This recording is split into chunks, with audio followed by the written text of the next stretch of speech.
hola, what's happening, good people, and welcome to another episode of TMM, the very first one of 2023, Bafetu. I hope everybody is having a great new year, and let's just hope the year brings us nothing but fruitful business and work, guys. Bafetu, you know how we do TMM, always bringing you people that you should know about. But you know where to find us, TMM_ZA, that's Instagram, Facebook The Music Mag, YouTube The Music Mag, and just like that, we are fam. Don't forget to like and subscribe. So guys, I think I've done everything that I'm supposed to do.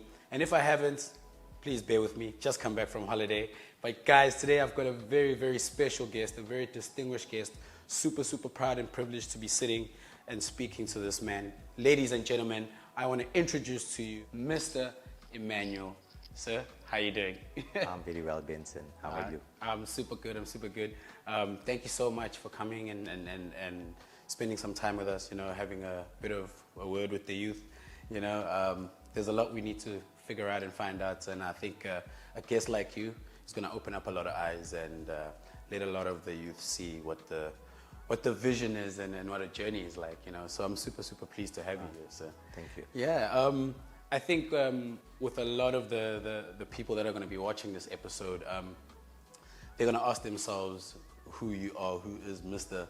Emmanuel, you know what I mean? You know, so I just want to start at a place where I think a lot of people would like to know. Just if you could give us a little bit of a rundown of your upbringing, you know, where you're from. Yeah. Well, I was born in Chatsworth, Unit 2. Bayview. It's called Bayview now. Yeah. And growing up, we had a very tough childhood because there were many of us siblings were 6. Yeah. And mom and dad. Dad worked for a while. Mom didn't, but she had to work, of course, to feed us and to help dad.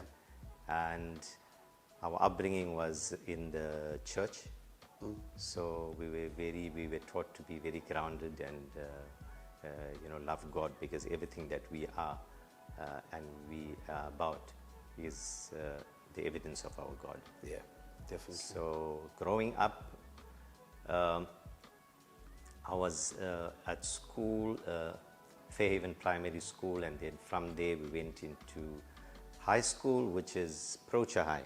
Procha High. This Yes. is now also in the Chatsworth area. In the Chatsworth area. Yeah. So transitioning to Procha High School was the time of my life that I think I was a young adolescent, and I started to realize and observe the inequalities in our community and how our more senior black people were treated, and our youngsters were regarded higher than our elders. Yes. So for me, that there was something wrong.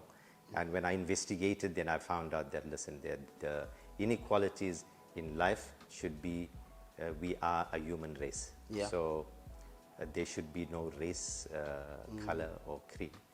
Therefore, I then got into the political movement. Yeah. I didn't become a politician, but I was influenced that we need to, in order for there to be inequality and freedom, there's this man, Nelson Mandela, that needs to be fought for and freed from Robben Island. Yeah. Which I became part of, and I was involved in that struggle. We were eventually expelled from school. Oh, snap. Myself and two other guys. So we lost our education. We were always hiding on the run because we were always told out, you know, that this is where these terrorists are. These hooligans, terrorists. Yes. That is what we were. Remember, we were a banned organization, right? So therefore, I had to, I must highlight this, I had to hide out a lot amongst our black youngsters. Okay. So whilst we were in a group, in a meeting, and you know, we were laughing and messing around because we were still very young. We didn't know the seriousness of us losing our education and stuff like that. But we thought it to be a very big thing because we thought ourselves not to be the biggest freedom fighters. Yeah. So Yeah. until I met a elderly man. He was a Zulu man. Yeah.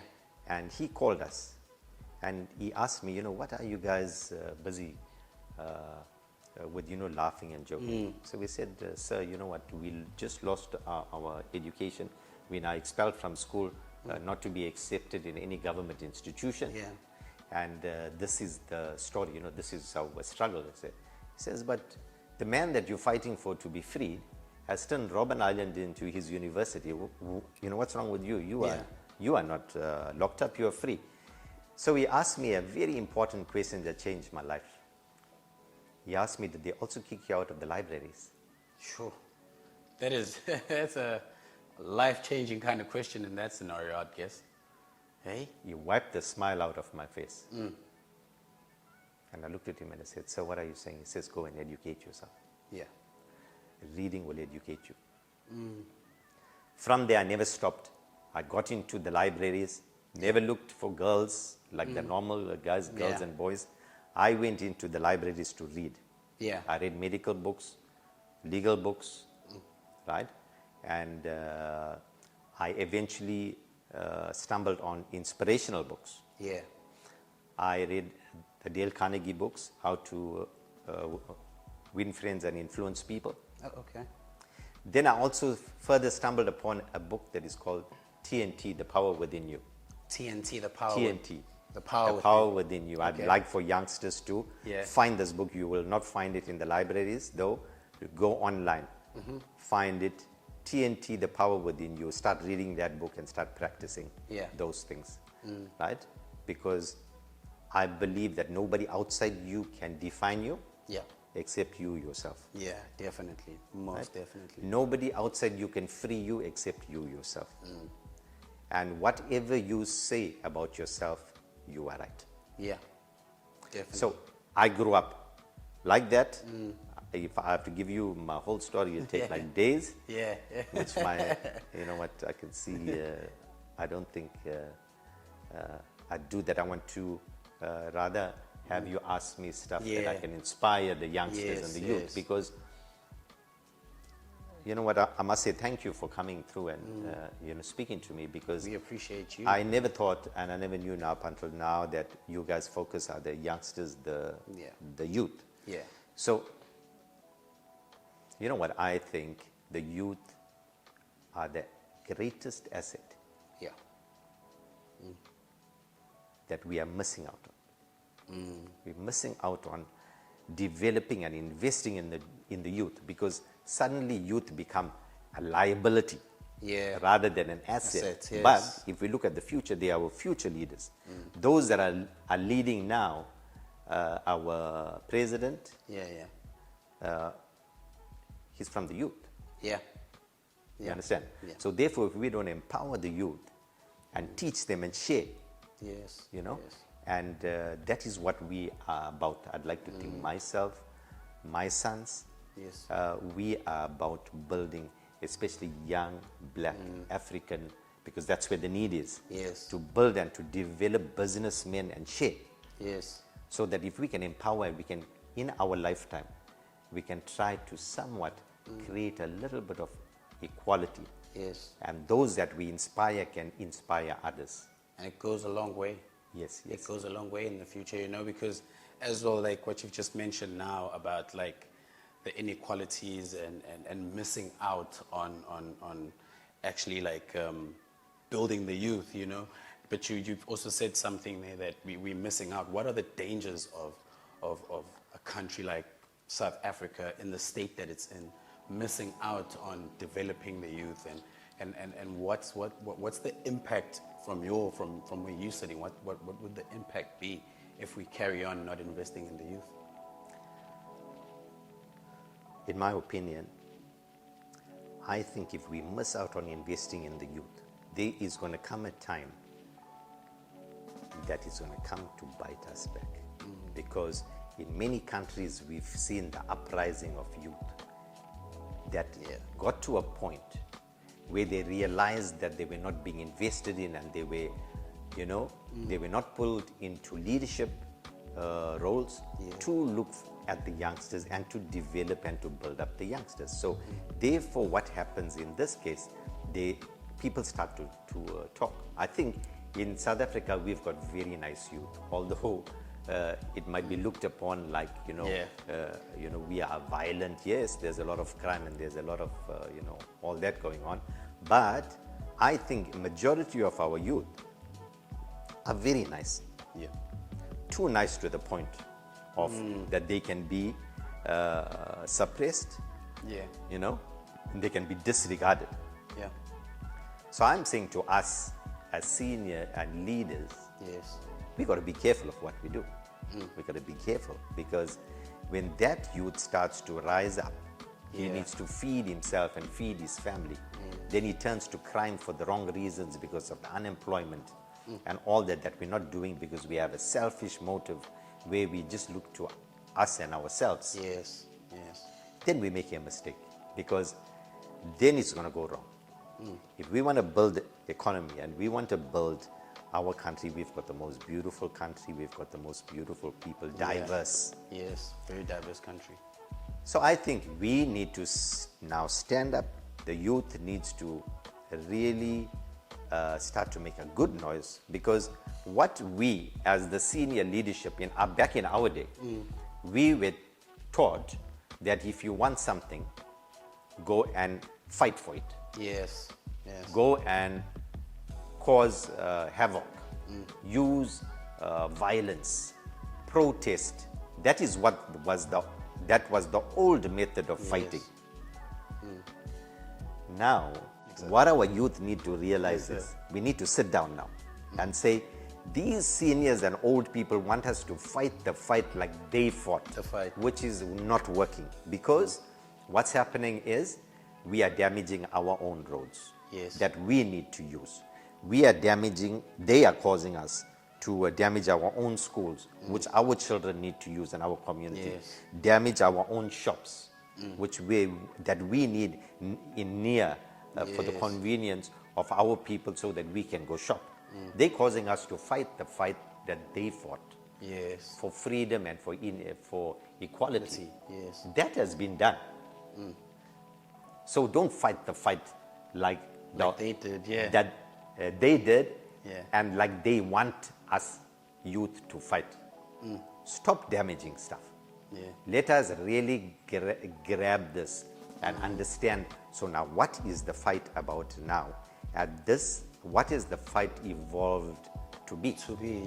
So therefore, one thing that I can tell you clearly, again, I must emphasize, damaging stuff is not the way to fight, because you're going to get absolutely nothing. Every time the government tries to take you forward, you must understand that you're bringing them back to a point one. Again, so instead of them building an extra block in the school, you're going to get them to start renovating that school again because it's damaged now. Right. So therefore, we must look and we must strategize now, because there is a fight that's got to be fought. We need to strategize, come together as youngsters, right? And decide, speak to some of our elders and say, listen, okay, so how is it now that we need to evolve, right? To fight this battle so that we can win to the benefit of our people and for the future generations to come. So, Benson, I can go on. and at this time, like when I have interviews like yourself and a few other people that I've sat down with, and I always say to the guy behind the camera, Chad, I always tell him it feels like a lesson, and we can never say no to a lesson. So if you feel like you have to go on, I think for me it would be a learning experience. For everyone, it would be a learning experience. So you're more than welcome to go as deep as you want to go with it. You know what I mean? Because I think as well, us being the type of show that we are, we hardly get a chance to sit with people like you. And for me, it's very rare hearing a senior citizen who's obviously been in the struggle and fought, who's actually fighting the fight that we're fighting. The fact that you're bringing up the importance of grassroots levels, like looking out for the young guys to create a better future, you know, especially a lot of people that come from your guys' era that had to struggle, or probably the guys that you're talking about, they want to fill up their own pockets, you know. But I want to know, you know, obviously having grown up the way you did and visualizing what you're visualizing now with our youth, you know, do you think with our youth it would ever get to a point where, if we carry on this way, do you think we would ever get, well, I think we've done it already with the looting. I think we've gotten to a point where we've done that exact fight that you're talking about, you know. Yes. But is there still room for our youth to actually be spoken to properly and, you know, be listened to? Because I feel we put all these complaints out and we ask all these questions, you know, and it feels like the answers are just not coming, you know. Feels like just the answers are not coming. Do you still think there's a chance for us to actually sit down with some leaders and some seniors as the youth and get something out of it that's going to progress not just the youth but the future of the country? Well, Vincent, I think what is important is mindset. Yeah. Right? I always said, you know, what people said, things happen slowly, the wheels turn slowly, and all that. But we only have one life. Yeah. So life is very short, right? Living to 90 is very short life. Very short life. Very short. Yeah. Seems like it's far. It seems like. Yeah. You know, I was a teenager just now. Now I'm 56. 56. You know? Yeah. So life is very, very short. We need to realize that we have one chance. So I'm saying, if you don't like the picture, if you don't like the view, turn your chair. Turn your chair.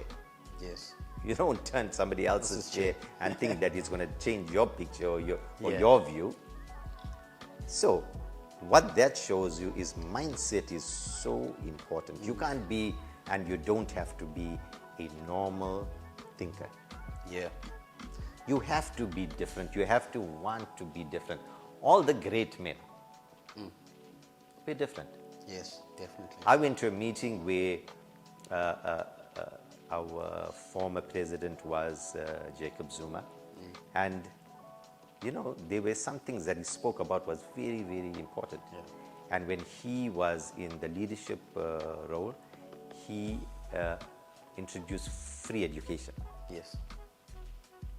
One of the very important things, I think, that needs to be from grassroots, free education has to be realized Yes.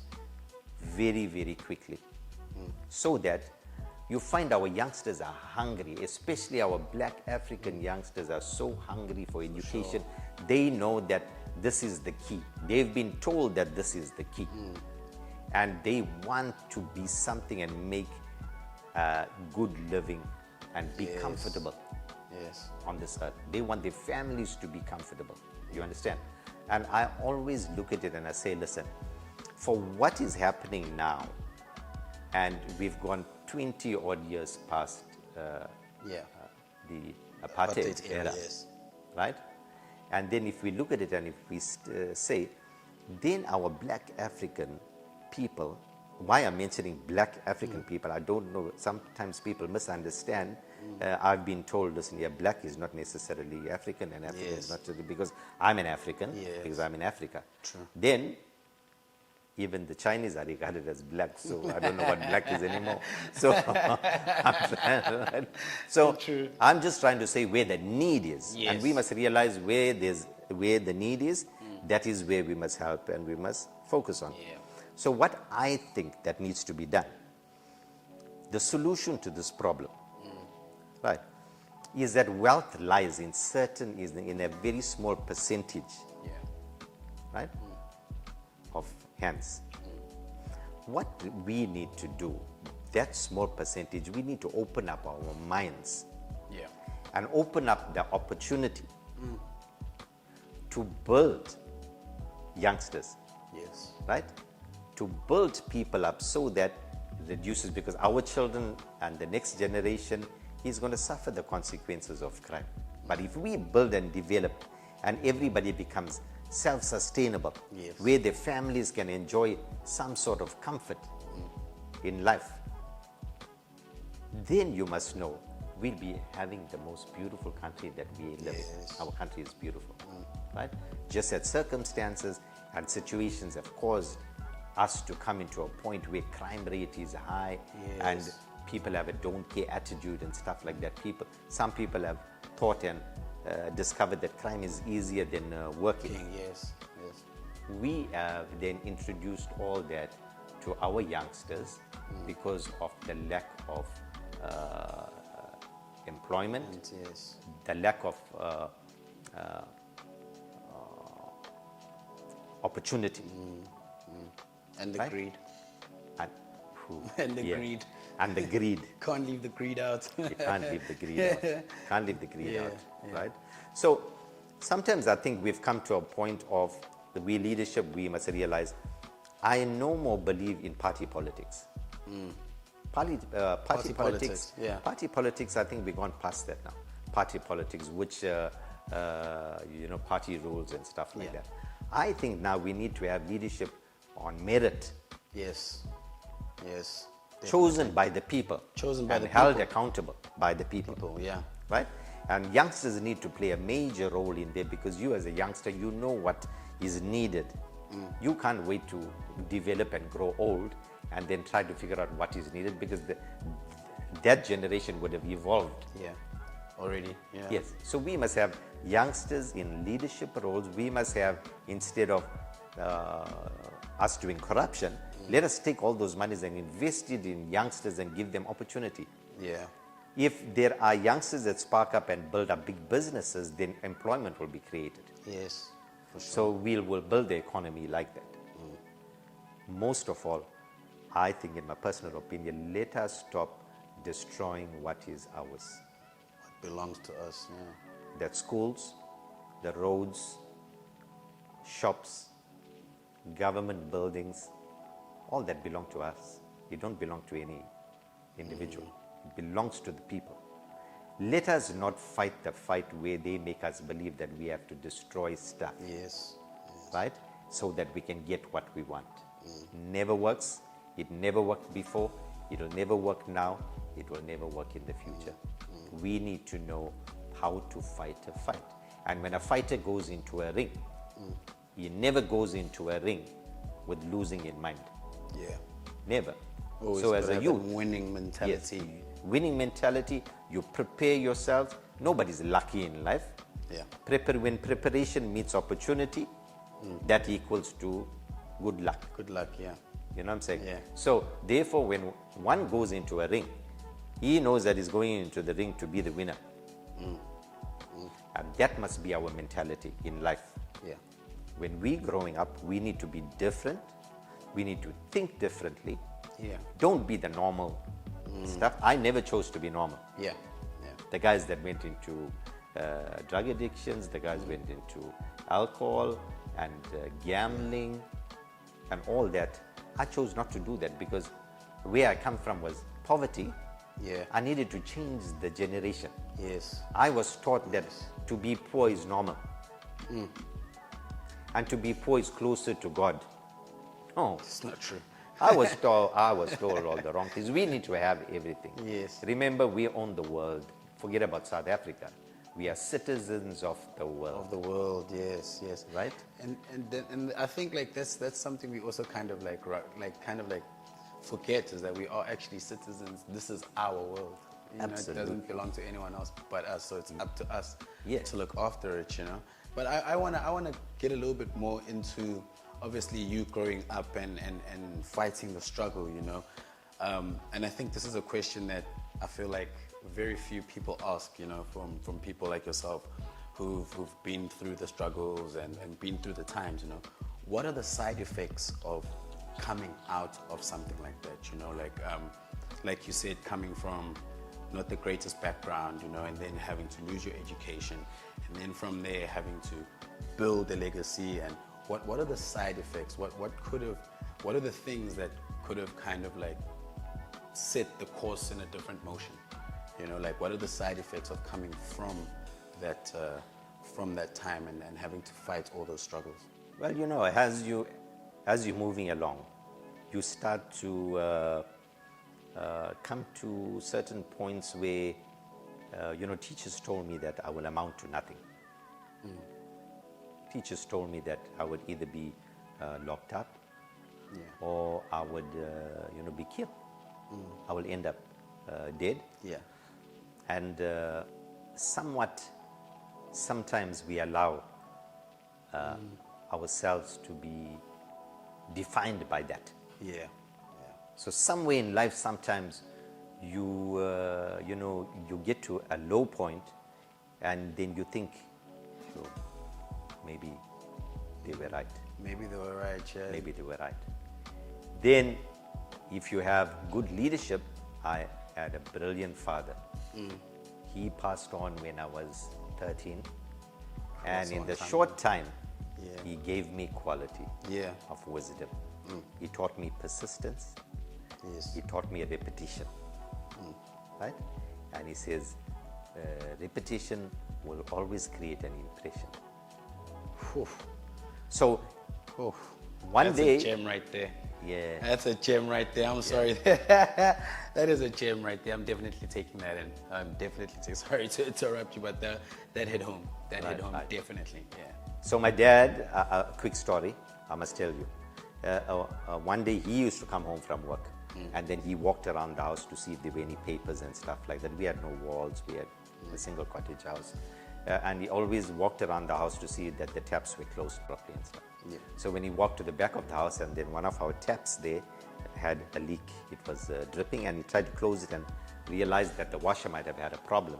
So it continued to drip, maybe one drop every 30 seconds or so.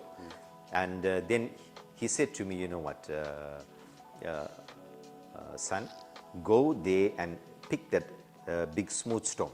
We had smooth stones, hard stones too. So he said, pick that stone up and place it under the tap. The tap, yeah. So whatever daddy said, I listened. Yeah. Right?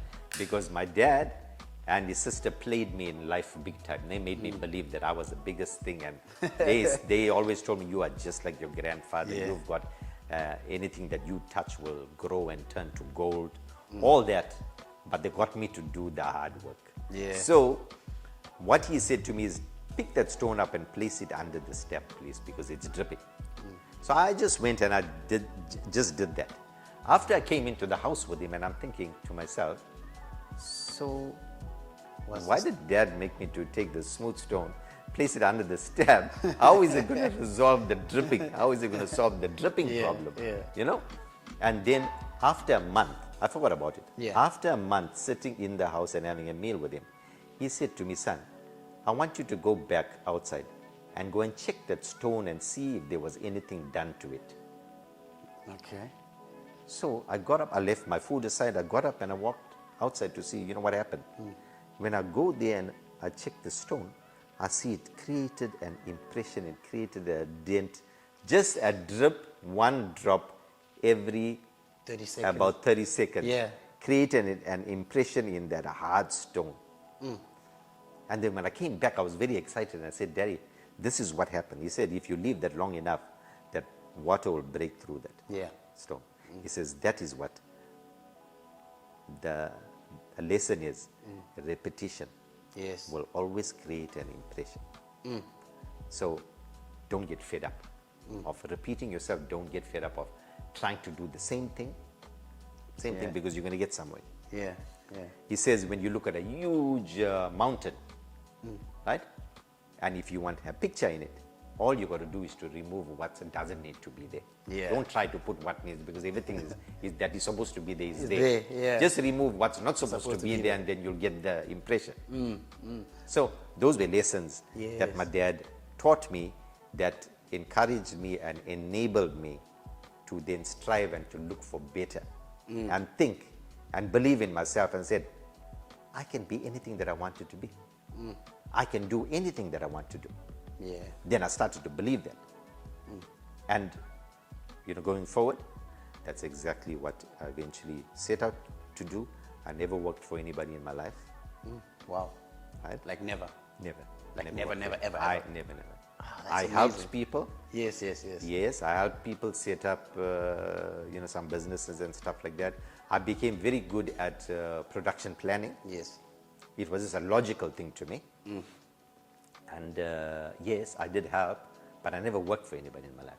Yeah. So I always said, I can't work for anybody in my life. I have to do something that's going to be huge, that's going to change a generation, And I went on and I did little businesses.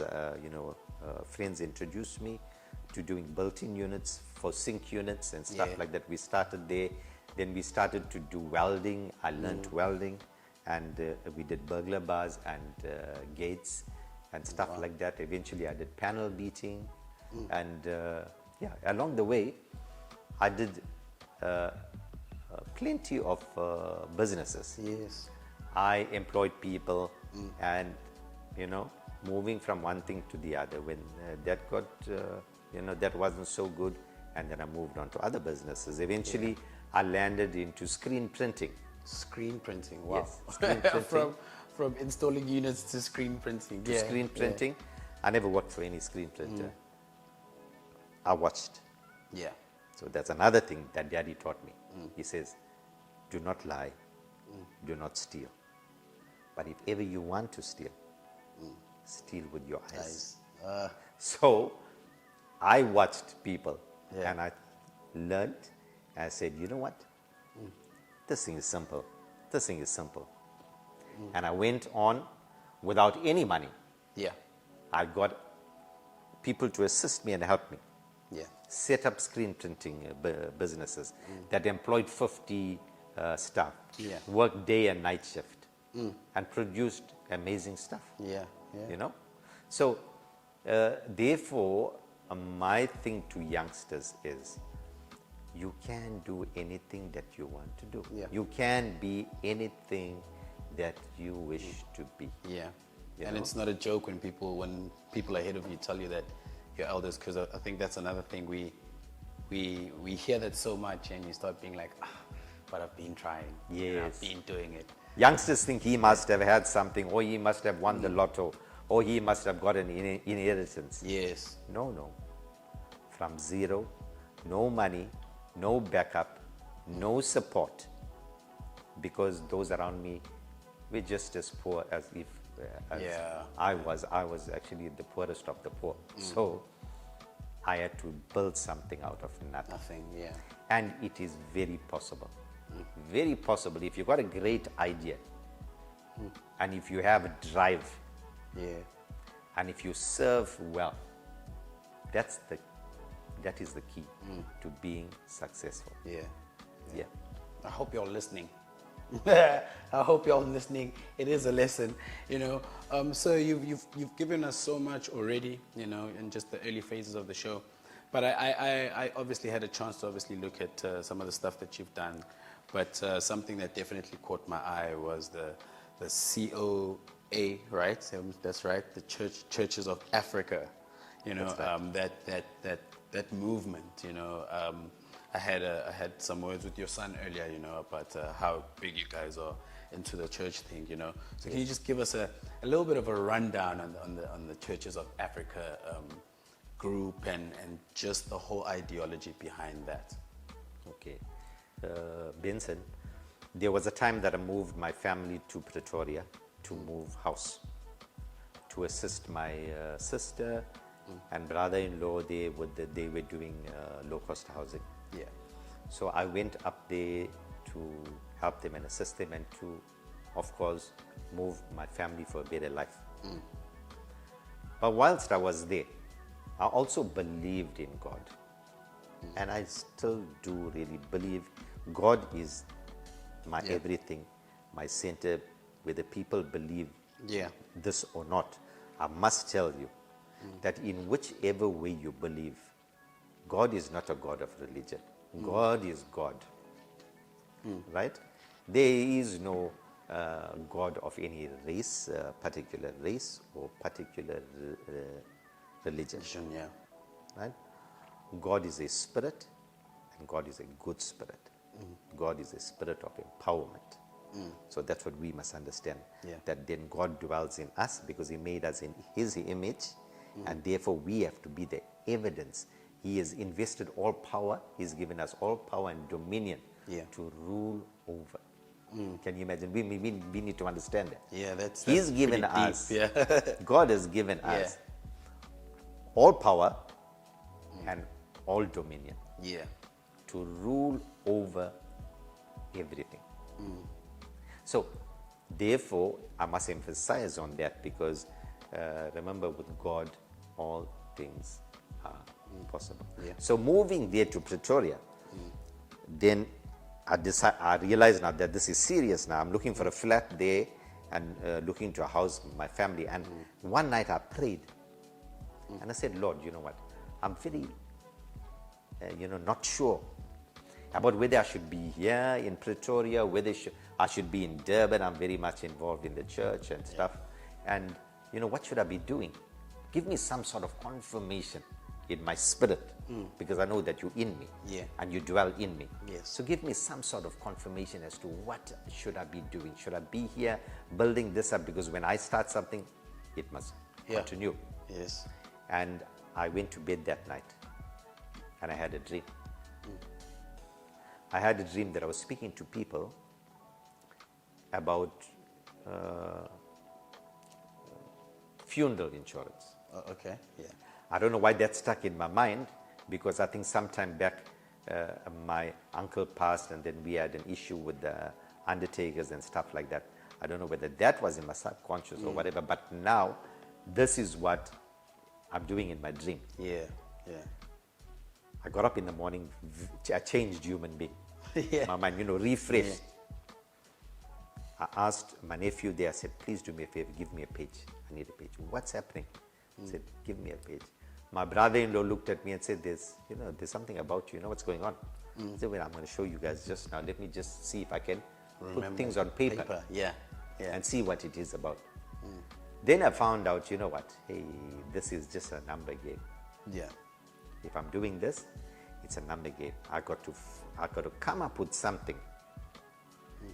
This idea has to safeguard people and protect them from being exploited. Right? So that is what I set out to do. I left Pretoria. Yeah. I came straight down to Durban. I had no money, so somebody paid for a bus ticket. I came in the Greyhound, and they picked me up. I got to my mom's house, and the next day, I called an attorney friend to know whether it was possible, because all I knew and I heard about are all these big insurance companies. Yes. So I called him and he said, come sit and we'll speak. And we had a 2-hour discussion and I told him all that was in my mind. And then he said, it is possible for you to do. This is a route that you need to take. So he guided me and he showed me. Yeah. Eventually, journeying across the journey, I started to go out and I started to work. I had a lot of other people that I gave the opportunity to because I said the more of us would be able to accomplish more. Yes. Others didn't catch the vision, I guess, because, and I don't hold it against them, because it was my idea. Yeah. It was my dream. So therefore I said, I don't blame them, I have to drive this. Yes. This is something that is beneficial to the people. This is something that would belong to the people because it'll pull them into a safe haven and protect them. It will allow people to now dictate as to how things go on, what happens, so that families are not exploited by service providers. So I went about doing that, and that journey took me through. I had to put rules and regulations together. I never knew about a lot of things because of the lack of education on it. That's another thing, youth. Yeah. Please educate yourselves because you'll be 10 times better than I am. For sure. So that's important, right? Yeah. So as I journeyed along, I started to realize that this is becoming a brand to reckon with. I built this with no money. Yeah. Just, I read the book, about 20 times, How to Win Friends and Influence People. I've got to check this book out. Dale Carnegie, Yeah. How to Win Friends and Influence People. I read that book about 20 times, Yeah. back and forth, and I started to implement them and enforce them. In my early days, I had a problem. I had a speech defect, so I should stutter and stammer. So, that played against me as well. But because of this book, it gave me the confidence to believe in myself. Although I stammered a few times, my dad used to say, you are like a chisel. Because if you say one word, you stammer, it will hit home to whoever you're speaking to. So it became like a joke. Yeah. But he made me confident enough that, that- listen, believe in yourself. You've got a speech defect, don't worry about that. Like, you know what? As soon as they You're hear still- you out. Yes, Yeah. you're still the best. Yeah. So I continued, and then we journeyed along to start to build a brand. My sons, my eldest son, Stuart, who's now 31, he was 8 years old, Yeah. right? And my second son, Cameron, was a baby. I think he was about 3 or 4, and we worked together. I never compromised on discipline. Yeah. And we worked together. I brought my sons up. I knew now I'm bringing my sons up not for themselves, not for me. I'm growing my sons up for people, for society, for the community, because this vision that I've taken on is a vision to serve people. Yes. Right? Yes. So therefore I built them. I always implemented discipline. I always taught them good values as to what my dad passed on through to me. Right? And, rest is history, because this is where we are now. COA is one of the forces to be reckoned with. For sure. Right? For sure. Yeah. We are really one of the forces to be reckoned with. Why I can safely tell you that is because many of our oppositions tried and still try to this day to affect us, to discredit us, right? Don't believe everything that you see and hear. And read, Go and check it out for yourself. Yes, Because walk into the community, come and meet the guys personally. Yes, everybody's most welcome. Meet the guys to find out who they are, what are they about, what is their vision, what is their inspiration. Don't just make up your mind by what you see and you hear on media and stuff like that. Investigate it and check it out for yourself, because most of what you see and hear is not true. So therefore, if you investigate it yourself, you can get the proper ingredients and truth, right? So therefore, what I now believe, that we have come to the point of COA. Now we have become funeral educators. Yes. Now, COA is a group of businesses now. It was only funeral insurance. Yeah, that was the beginning of the COA structure. Yes. Okay. That was only COA was funeral insurance. Yeah. Right? We are now licensed, right? FSP, financial services. We are an authorized financial services provider. So if anybody takes a policy, a funeral policy, you need to go onto the FSCA website and check whether that organization or company is licensed before you go and take a funeral policy. Now, these are things now that I didn't know at that time, right? And, we've achieved. These were milestones that we, grew to. As you grow, you learn, and then you always need to do the right thing. Always need to do the right thing, because you're serving community, you're serving people. And that is very, very, very important. So COA is a group of businesses. We do building construction, we do steel work, we do aluminium, we do grass cutting, and that's our latest businesses. We do events, decor. Oh wow, that's quite a lot of businesses. There's a lot of businesses, we do. So therefore now it has grown into a group. It's a brand, a very solid brand. It's a brand. Yeah, with a good structure from what I'm hearing. Yes. I just want to, something that just hit me now is, When was COA founded? You know, because hearing what you're saying, it sounds like something that's been there for a while and it's been worked on. It's like you said, there was no handouts. You know, it was started from scratch. When exactly was COA founded? Well, COA was founded in 99. Registered in 99. Yeah. In the year 1999. Mm-hmm. Yeah. So I think to date we might be about 23 years old. 23 years old, yeah. Yeah, 23 years old. So the first 5 years is like a marriage. If it survives, it can work. If it survives in the some first 5 cases. years, in some cases. In some cases. Yeah. Right. Yeah. But it has to be worked on. Yeah. Has to be worked on. And then thereafter, some youngsters want to do business. And you see, the thing is, all of us have the ability.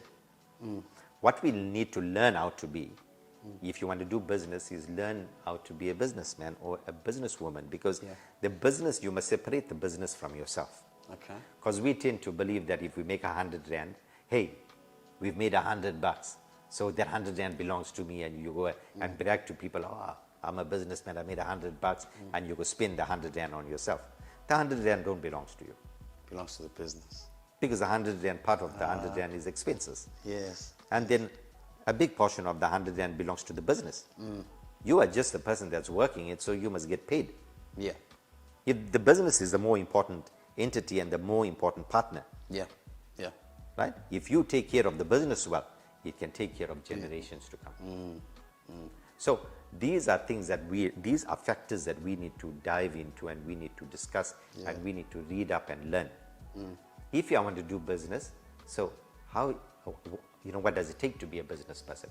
Everyone can do business. Every woman is a manager. Because how they manage their household, the children, all that, women are absolutely very, very powerful beings. Yes. Remember that. Women are very powerful because Yes, sir. God took a Mary to give birth to a Jesus. Yes, sir. Right? Yes, sir. So I believe, in my personal opinion, the woman fought the struggle and won it. And won it, yeah. Yeah, definitely. Understand? So that's how powerful women are. We must not disregard them. Yeah. They were so powerful that God asked them to be submissive, because He knew How strong they were. He created something here that is all powerful, and maybe more powerful than men. Than men. So we need to have them submissive, because He made like man the head of the home. So therefore, we need to look at all these things and believe in ourselves. And no, listen, we're not lesser. Why are we fighting? If you find out the women are fighting to be liberated, women were always liberated. Women were always liberated. Men can't give birth to a child. Can never. Can never bring forth offspring. Yeah. To be the tool for that. Men can't do it. You can't do it. So we can't compare. We can't even argue. We can't even argue. Yeah. And say that we are more powerful. We are the men of no. We must understand equality in every sense of it. aspect. Yeah. Right? Whether it's race, gender, and all that, we must understand equality. All of us are equal. All of us are powerful. Yes. So therefore, if we say that and if we believe that, then we need to then do that now. Implementation and action speaks louder than words. Definitely. Right? Yeah. So if we say that and if we believe in that, we need to be the evidence of what we believe. Of what we believe Whatever in, you believe, Yeah. right? If you see one of my chains here, Yeah. I've got the one side is COA. Okay, yeah. I think the one side is COA, but on the other side is believe. Just believe. Yeah. Believe. And I don't have the COA facing anybody. Yeah. I always Because put the it's a believe believe. out. Yeah. Because if anybody just looks at that and thinks, you know what? No, man. I can believe. If I can believe, Yeah. I can achieve. I can achieve. Belief is important. Very, very important. You understand? Yeah. So to the youngsters, who I must say this, Yes. sorry, man, but my God is my everything, right? So whatever Jesus did, remember, when God tried to work through man from the beginning, He failed. Yeah. Because man failed. Yes. Then He laid down commandments that thou shalt not, thou shalt not, thou shalt not. So The commandments never told men what they should do. Rather, he told them as to what they should not do. Yeah. So then God decided to say, hey, this is not working. Now I need to set myself in the form of man down to earth. Yeah. So he sent himself in the form of his son, Jesus Christ, Yes. down to earth Down to earth. come and accomplish this and fulfill these commandments because nobody else could. Yeah. Thou shalt not. He accomplished all the commandments, and you know what he did? He compacted everything. He didn't abolish it. Yeah. They say broke it. No, he Yeah. compacted it everything, yeah. because it's like me asking you to carry a huge table, which you may not be able to do. But if I compress that table and it comes to 5 kg, you'll be able to carry it by yourself. If I give you a huge table to carry, you need maybe about 4 people. Yeah. Right? So that was the thing of thou shalt not. Then Jesus came about and said, love the Lord, the God above all, Yes. and your neighbor as yourself. Your neighbor as you love yourself. So you must love yourself first so that you can love your neighbor Yes. as you love yourself. Right? And love God above all, in other words, the good Yes. and the right things. Right? Above all. If you can accomplish and do that, the 10 commandments are fulfilled because you shall not murder, you shall not steal, You shall not lie. Yeah. Yeah. You understand? Yeah. So, yeah. therefore, if you look at all these ingredients in life that you can take and you can implement, the most important thing the youngsters need to know, the youth need to know, implement. Yeah. Implement, because you are great. All our youth and all our babies and our youngsters are absolutely powerful and great. Yeah. We've got presidents, we've got doctors, we've got lawyers, we've got businessmen, we've got plumbers. People are trying to be doctors when a plumber gets paid more. You know what? We need to realize these things and say, listen, Yeah. Yeah. how can we achieve these things? Yeah. For sure. And it's education and implementation. So it's these two entities actually meeting, you know. But so like as you keep going, you know, like I said earlier, I'm learning a lot. I hope everyone that's watching is also learning a lot, you know. But my one question to you is, obviously it's pretty obvious you've worked yourself all the way from the bottom to the top. Do you find that people see you or perceive you as a businessman as a threat to them? You know, like as you are a businessman, do you think other businessmen perceive you as a threat? Because let's be honest, the evidence is there. You know, you've put in the work. We see the companies definitely there. You know, like do you ever find yourself to be looked at as a threat from other businessmen or any other entity for that matter? Yeah, you know what, Vincent, it's a very sad thing. In my opinion, it's a very sad thing for my opposition and other businessmen to see me as a threat. Because what I firmly believe is that there is enough in business, there is enough for everyone. There is definitely enough for everyone. Yeah. The idea of COA was to try to pull service providers into the vision of realizing and seeing, listen, we must truly serve to the benefit of our people. Yes. So if you're looking at COA as a threat, which means you're not doing Your job. you're not doing your job, because then you're not serving people the way you should serve them, right? And in serving people, we make a lot of money. Yeah. It doesn't deprive us of making money the way we serve. So therefore, maybe people are looking for bigger money, Yeah. right? And then are trying to do things differently, promising people something and they're not delivering. And they can't keep the The promise. COA model and vision is our promise must be kept. Yes. We were put on national television carte blanche to discredit us for the wrong reasons and stuff like that. Let me tell you this much, Benson. To date, there has not been one person in the 23 years that can come forward, right, and say COA did not deliver or did not serve us with excellence, and we did not receive a valid claim. Not one person. Yeah. If we were an organization that could have been discredited, At least they should have been at least about 10 people. Yes, at least, at At minimum. least, minimum. At Let's, minimum, at you know, minimum, let's yeah. put a small number there. Yeah. But you know what, right? So there were people that were with us that I built up and I developed. Yeah. That were headhunted and to try to find a way to basically close COA down, because the mission was, if they close COA down, then Yeah. they could have COA out the way and they could reach the people and get the people back in their hands. And then obviously do what you guys are not Yes, doing, which do is business the way they want to do it, they the choose to do exploitation. business. Yeah. So my advice then to those people is, listen, then we're not really your opposition. We're not your opposition. Yeah. Because what you need to do is, if you're not serving well, serve well. Yeah. If you're not keeping a promise, keep a promise. Put your policies together to be the best policies, like COA boasts the best policies and the best service. Yeah. Because we under promise and we over deliver. Yes. That's the model. Right? So put your plans together that is honest. Yeah. Have honesty, integrity, right? And serve the people, because soon we won't be here. Yeah, for sure. And the next generation can continue to serve our people with excellence.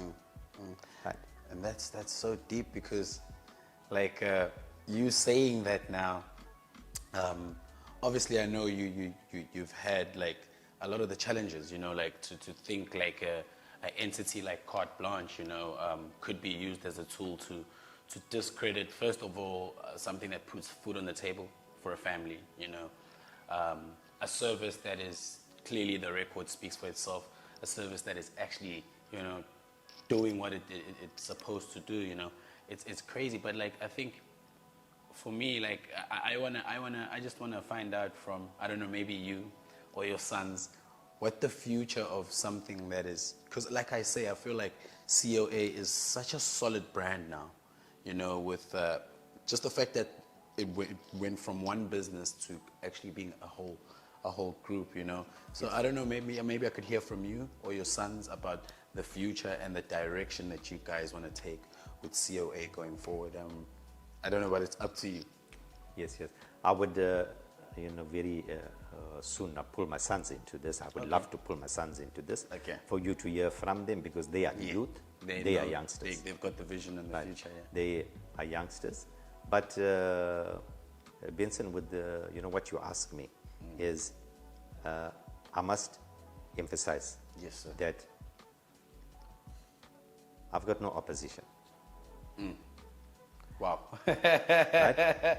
I like that. I like hearing that. And my focus, right, is people.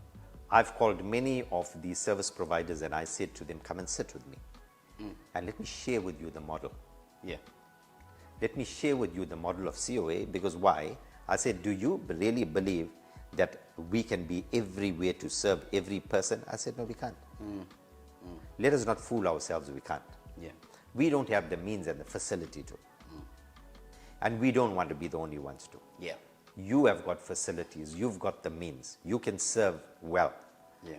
Let's adopt the same model, the honest model with integrity, and not focus on money. Yeah.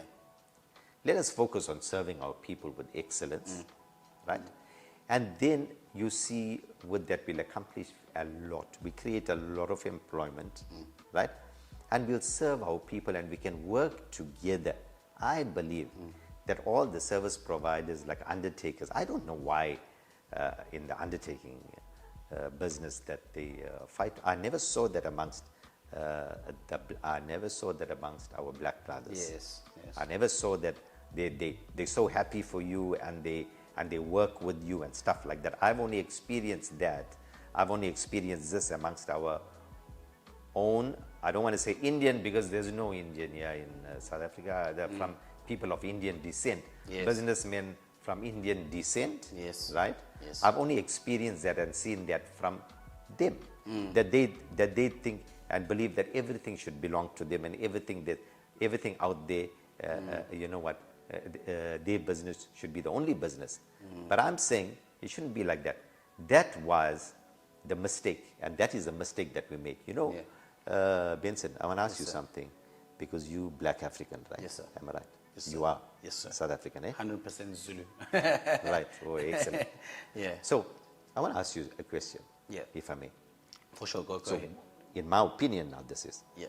in your opinion, what do you think, going back and to now, what is the beauty of being black African? Oh, I think, obviously I didn't exist back in the days, but I do think it's the unity that black people have had to go through. I think our communities still live by the, I want to share with you. I want to work with you. You know what? Yes, sir. Just say that word again, Ben. That I want to share with you, you Hey. know, share with the neighbor, with the next person. Yeah. You know what? And that just that word that everybody needs to learn from, including the black African, needs to realize it and understand.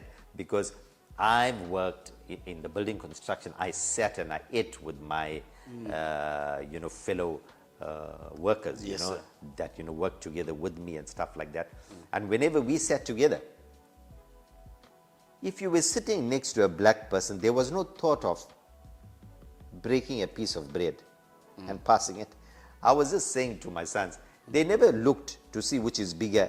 Yeah. And because it's their bread, Yeah. that they're sharing it with you, and look to say, oh, I'll keep the bigger piece or whatever. They just broke that bread, however it broke. passed it If on. you were sitting on this side, it went there. If you were sitting on this side, it went there. The beauty of being black African is sharing. Yes, sir. If we lose that, remember something, in every race, you'll find out along the way, a lot of value has been lost. And all race had the value of sharing. Yes, Because sir. I remember in our days, our neighbors, they gave us a little bit of curry and they took some oil, sugar and all that. We shared.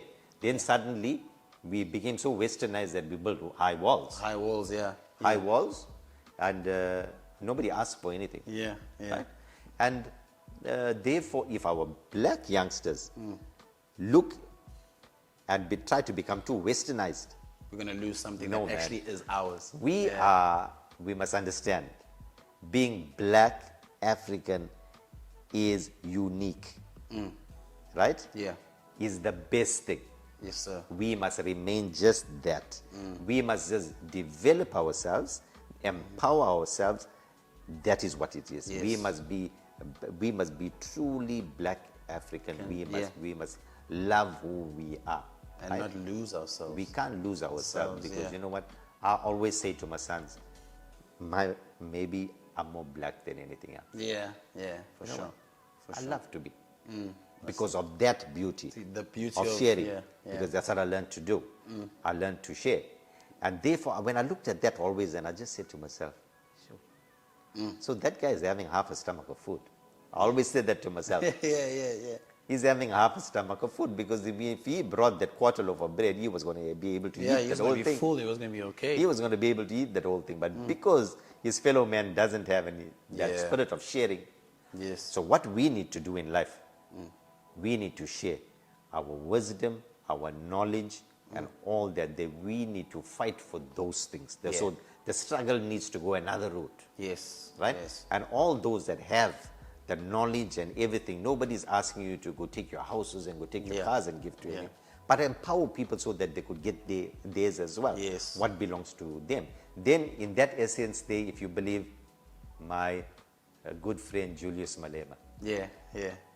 Okay, Hey. I hear you. Yeah. he's not a stupid man, eh? No, definitely. He's not a stupid man. Definitely not. Right? Definitely And not. he plays politics very well. Eh? He seems to be speaking against people of Indian descent. Eh? Yeah. But I think he loves us. Right? He just knows how to play politics. You know? Yeah. You can't go to a minority and think you can get the vote of the majority. Hey, listen, I do the same thing. Right? But remember what the EFF says. Yeah. Everything belongs to us. Yeah. Let me tell you something. That's the mindset that our people need to have. Yeah. Yes, it is true. If I want a car, I can own it.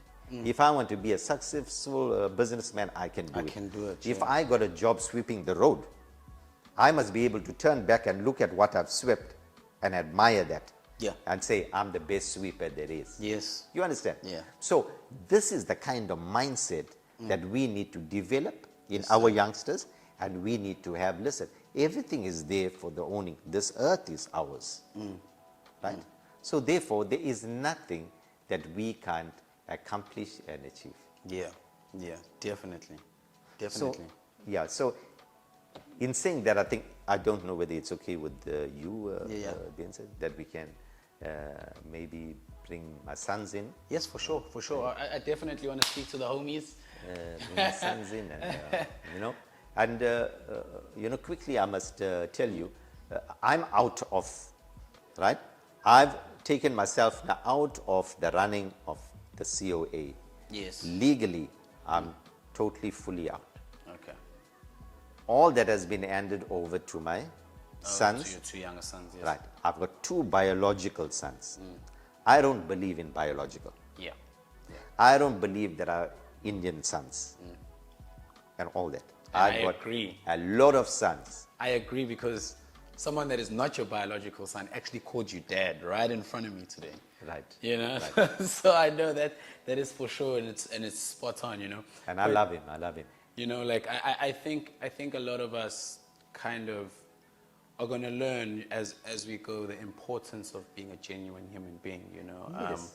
I think everything you've said here as well today is literally based on being a genuine human being. You know, but I think the guys on the screens or watching would like to obviously meet the sons. So yeah, we'll meet the guys, and yeah. So yeah, guys, we got the sons involved now. The future of COA, and I think let's start here, because I know you come from a good home. You know, you guys are gonna introduce yourselves from right to left. So yeah, I'll start here. I'm Cameron Emmanuel. Cameron Emmanuel, and we've got on that side. We've got Stuart Emmanuel, the sit-down comedian. No, guys, it's great to have you guys on set with us. You know, obviously you guys have been behind the scenes hearing your father speak. You know, but just real quickly, I just want to ask you, what do you think about your dad? You know, and like obviously, you know, having seen him as a youngin all the way to now, like what do you see and what do you think, you know, about your dad?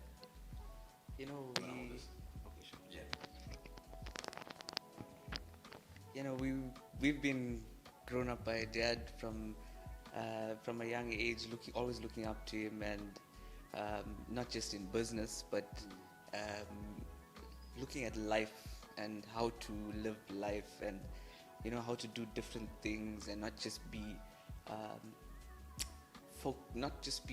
one-minded, have a set mind on a situation, or like aspects like what Dad was speaking about, religion, and you know, we've like to think of ourselves as being different, and you know, to work with different people and not have a set perspective on a situation, you know.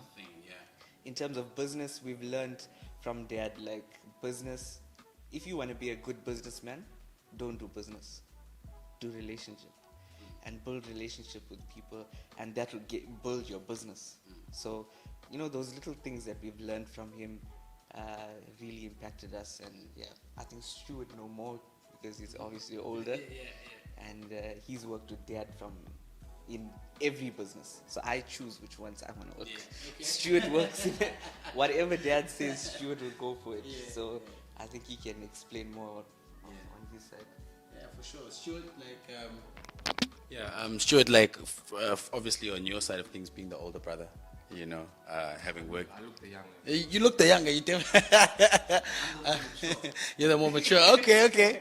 Sibling rivalry here, but anyway, you know, having heard what your father's been saying, you know, especially about, you know, us as the younger generation of businessmen and future leaders of this country, you know, I just want to hear from you, like, what are you taking out of, as your little brother has just said, that you've been working with your dad for so long, what do you take home with you every time, or with every experience that you've had working alongside your father?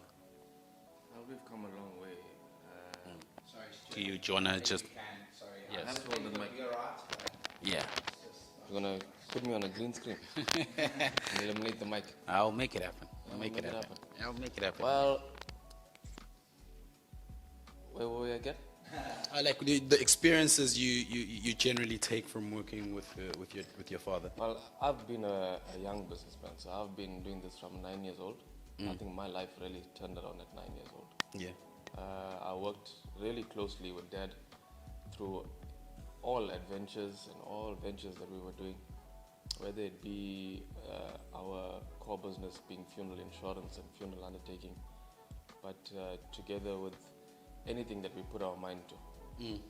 And we grew up in a home that we had nothing. Yeah. So when someone has nothing, anything that they're presented with, it becomes everything. Yeah.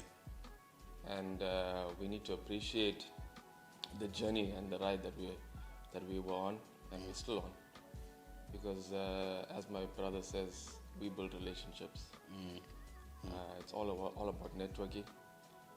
And we have a good vibe and a good team, a good young team. Our youngest member being 25 and our youngest member on the other end is 64. So we got actually a young team. With a good balance. Well, the 64-year-old still puts us away though. He still puts us away. Those years of experience. Yeah. Years of experience, still energetic, still young at heart. We have a very vibrant team. And along the way, Dad always taught us, although ironically, I have big feet. It's anchors. He always told us, you know what, keep our feet on the ground. It wasn't an easy thing for me, but you know what, I had to learn along the way. Adjust. I had to adjust, you know. Yeah. And so in everything that we have and whatever you see around us, all the achievements that we have, we had to keep ourselves at a level head. Keep ourselves low, respectful, morals that we were brought up with. Not to say that we didn't get hidings, hidings back in the day. Yeah, everyone had to get a little bit of that. We got hidings along the way, and you know what? It's thanks to that and the upbringing of Dad is where we are today. Yeah. We're still young, as I say, I think Stuart we're getting there. Stuart probably got the most hiding. Like me, analyzing. I think Stuart got the most hidings. I think Stuart was telling you what to not to do and not to do. No, but I actually gave him the hiding that I got. that you just passed it down. Passed it down. But we've been speaking about something that is really like about your guys' family. Obviously the COA group. You guys now obviously leading the line, from Cubs to now being in a position to be the lions of this business. What is the future? What is the future looking like? What are your guys' plans? Is there any drastic change, or is it keeping it traditional with a little bit of changes here and there? Well, for me personally, it's about the brotherhood that we have currently. To be honest with you, I don't have much sisters around. Haven't heard much sister talk, yeah. But the brotherhood that we have, firstly, is not biological. Beyond biological, we have we have a top team. And I think the idea for me is to allow everyone just to accept the mindset that we have. Yeah. And the crew that we have currently is not here by the basis of us introducing them to who we are. It's by the basis of them want to be around us. Yeah. And Dad always taught us, you don't choose your friends choose you. And just like that, vice versa, we chose each other. Yeah. I can name a few names, but the list will go on. Yeah. We have a very diverse brotherhood. So if you're looking at us here, I'm a bit of a darker shade, but I have brothers that are slightly darker than me. But yeah, we have such a nice gelling team.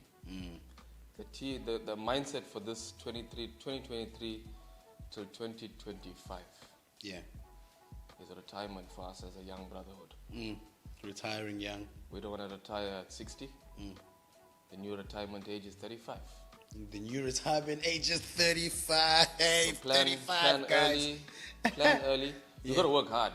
Yeah, for sure. You got to work hard.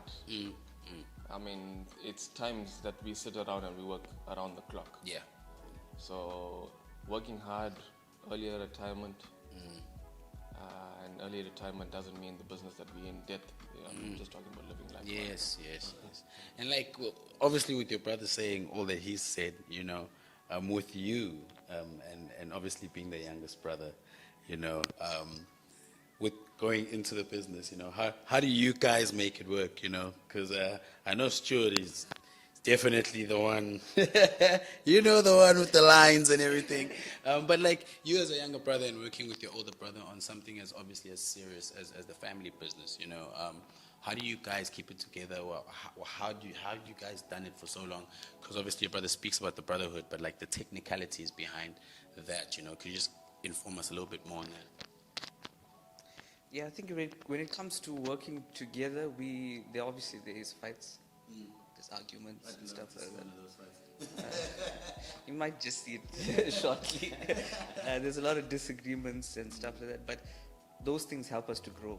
And if there's no pain, if there's no tension, then there's no growth. Yeah. So those things help us to grow. But our vision, there's core points that we agree on, and that we use those to build our platform. And that's one thing is our brothers, like Stuart is saying, it's not just myself and him. It's not about us. It's about everyone that's in our circle. We want everyone to make it. It's not just about the two of us. Yeah. So if I dress in a certain way, I don't want you to be lacking in any way.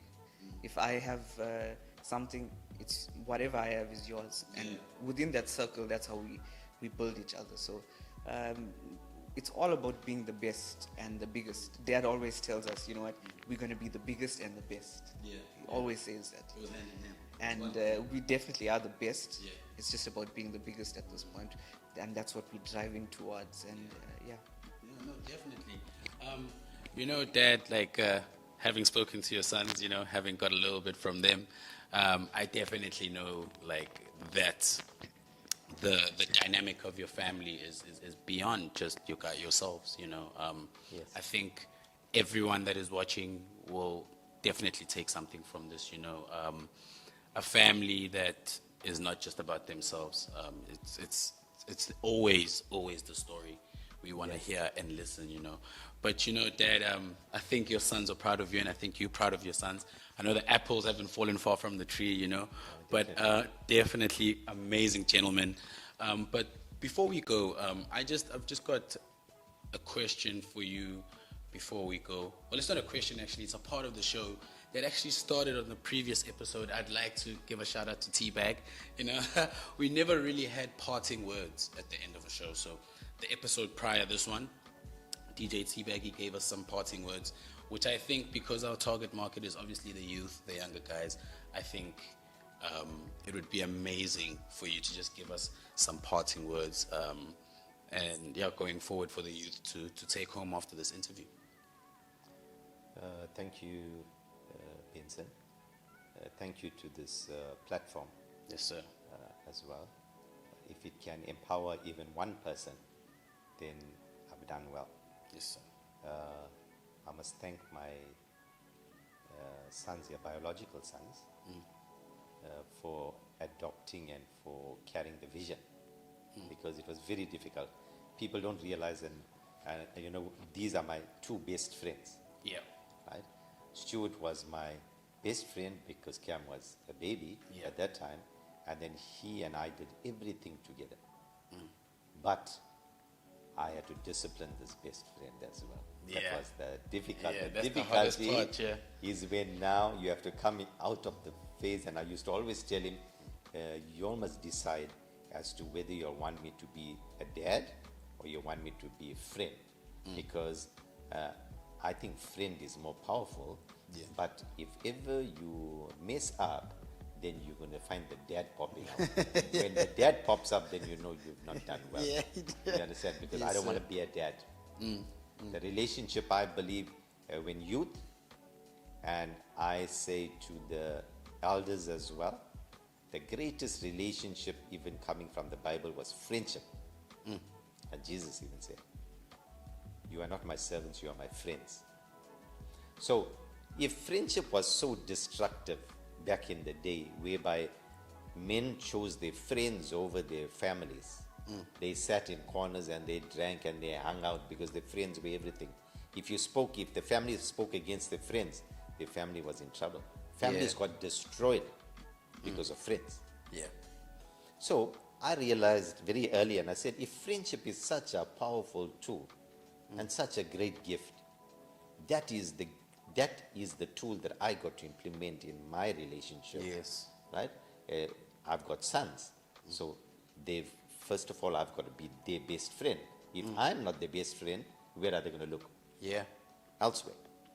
So I adopted that, and I trained them. These truly are my best friends. Right? Yes, Growing up, the most enjoyable period of my life was not doing business. It was being with these two boys and grooming them up and, messing with them, and we did every kind of thing together. Yeah. Right? Yeah. I fought with them. I made sure that I teach them every step of the way who's the best and who's more powerful. Yeah. So I always taught them that, and I grew them up. I fought them. Yeah. If they thought, Dad, let's wrestle, Cameron said, let's wrestle. I never gave him a break like other parents might give their children and say, oh, let him beat me. I made sure. I put my whole body over him. He was a little man, and I made sure that he was about to stop breathing and stuff, like, you know who's the big man. Right? You know, right? Yeah. So Stuart, I'm glad that I grew them up with that kind of mindset, because then they challenged me. Yeah. Every step of the way. We are very sporty. Soccer, we play darts, we pool, table tennis, all that stuff. And when they came into the field, I said to the big guys, you don't have mercy for these young guys. If they wish to play with the big guys, then which means that they are big. They can take it. Yeah. They are big. Yeah. So you got a big mindset, or you come and play here. These guys play football very well. You see? So in that, you always know the greatest gift is friendship. Adopt that gift in the home with your children, right? And truly, in everything that I've done, my support, my greatest support and the backup. In certain times and things that I said, this is what we will do, and I did nothing. My son said, if Dad said that we'll do that, it'll be done. Yes, sir. You understand? So that kind of mindset that we worked with, and you know what, these are my best friends, all my sons, even the ones that are not biological, Yes, sir. are my best friends. All I say to my sons is do what you're supposed to do. If you're going to be my friend, do what you're supposed to do, right? Believe in yourself. Know that you are powerful. Yes, sir. Right? And I want to tell you, the last thing that I've done now was to start up a medical surgery, a medical center. Yes, sir. Yes, sir. I'm not a doctor, but maybe, there's a saying, I'm not a doctor, but I can operate. Yeah. I've Right? heard that one. But Yeah. I've started a medical surgery. My next thing, I'm ticking off the boxes that I had on my list. I've got out of the COA, this side of Yes. things. My sons, if they need me to drive, they call me to help them to be a driver. Right? Yeah. And I'm willing to serve and to submit, like they've served, with me, and they've submitted. Yes. And now everything is in their hands. I also have to teach others you need to know how to submit to serve. Yes. Right? Yes. So I submit to them. They call me now and then to help them drive, do this and do that. I drop everything. And I say, no, don't worry, sons, I'm there. Yeah.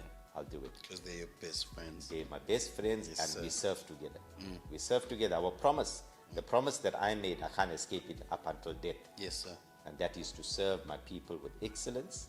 And that is my sons. If they continue in that vision, which I believe that they will, then, you know what, I've got no problem. At 50, I handed over to my sons. I had no issue with that because I believe in them. I believe in what I built. And what I built is not business. I built children Yes, sir. to serve. Yes, sir. We don't do business. We do relationships. The next thing is to watch the space hair and beauty Okay. salon. One of the things on my bucket list Yeah. that I want to achieve. Now, these are the boys that are allowing me the space, giving me the space to still continue. I will continue to do business till I die. Yeah. I'll be a businessman. I love business. And I love building people up. So these are the two youngsters that give me the opportunity. Yes, sir.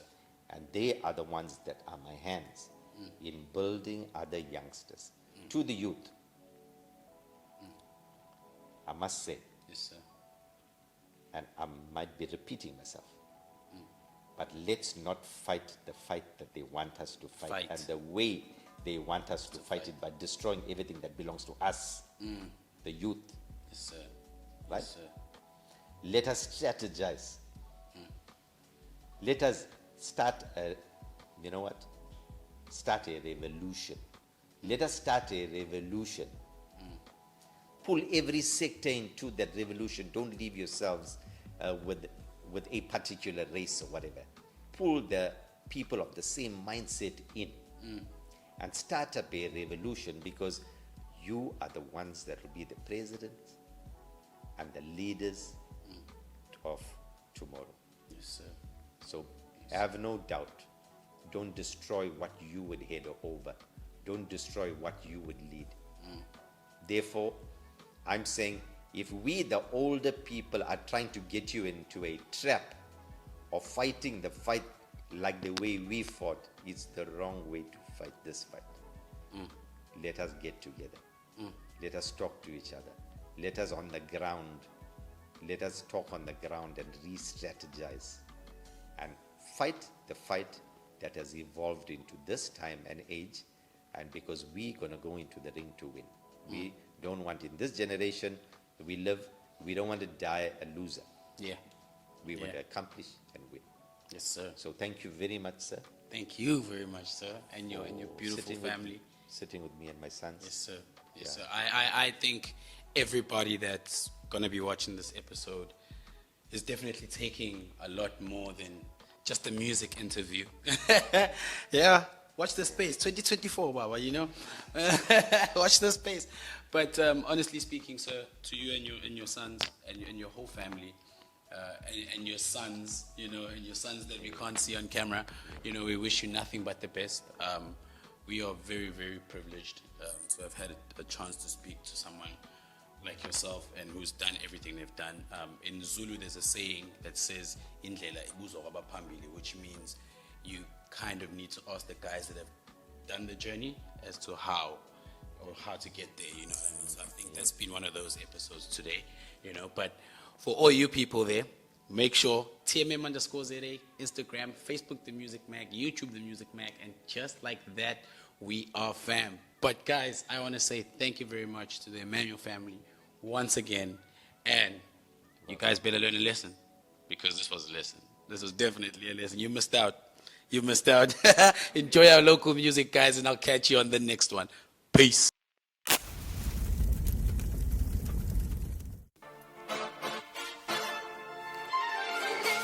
Yeah, hey, too many times I ain't stopped being fire.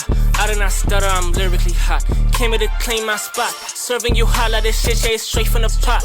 Yeah. 5 for intelligence. I drop a verse, let you reminisce. I'm tryna get me and my mama on new premises. That's why I go hard, I ain't negligent. Yeah, I drop heat, cause heat. Yeah, God knows why I'm still on my feet.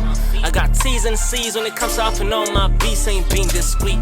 You can keep your peace if you ain't really fucking with all my G's. I push P and my PP horn her V. She wanna see me, but she from the streets. J. Cole influenced, I therefore choose wisely. Yeah, you never know what's inside of me, cause I'm always eternity smiling. Yeah, I probably got gold, I probably got plaques, I'm finna be shining. These niggas be blind like a mole, cause they got eyes to cover me rising. Yeah, I'm finally getting these plays every day on the climb, and I love when you bump me and smile. I ain't working no 9 to 5, it feels like 9 to 9, cause I ain't doing this shit for a while. What you know about the grind? I'm working overtime, and I be rapping, producing, no lie. Got you bitch moving side to side, she bump into my rhymes, that she fuck with a nigga online. Swag.